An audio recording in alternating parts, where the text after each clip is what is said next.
नमस्कार मंडळी.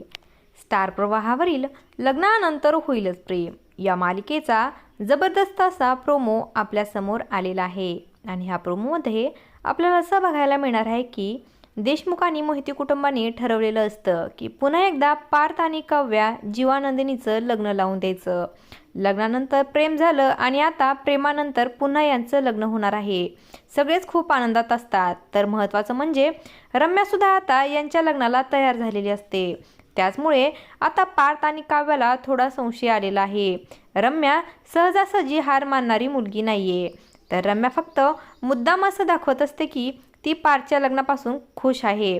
खरं तर तिला पार्थ आणि काव्याचं लग्न होऊच द्यायचं नसतं.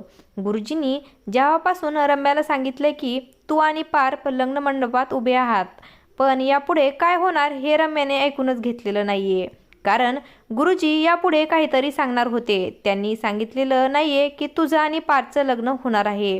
त्याचमुळे लग्न मंडपात आता काव्याऐवजी तिथे रम्या आलेली असते. काव्या आणि रम्याने आता दोघींनीही सेमच कपडे घातलेले असतात. त्याचमुळे लग्न मंडपात सगळा गोंधळ उडतो. गुरुजींच्या सांगण्याप्रमाणे आता पार्थ आणि रम्या लग्न मंडपात उभे असतात. पण जेव्हा पार्थ रम्याच्या गळ्यात मंगळसूत्र घालणार असतो तेवढ्यातच काव्या म्हणते की थांबा. त्याच वेळेस सगळ्यांना कळतं की काव्याच्या वेशात तिथे रम्या नवरी बनवून बसलेली आहे आणि रम्याचं खरं रूप सगळ्यांसमोर येतं. असं काही या प्रोमोमध्ये आपल्याला बघायला मिळणार आहे.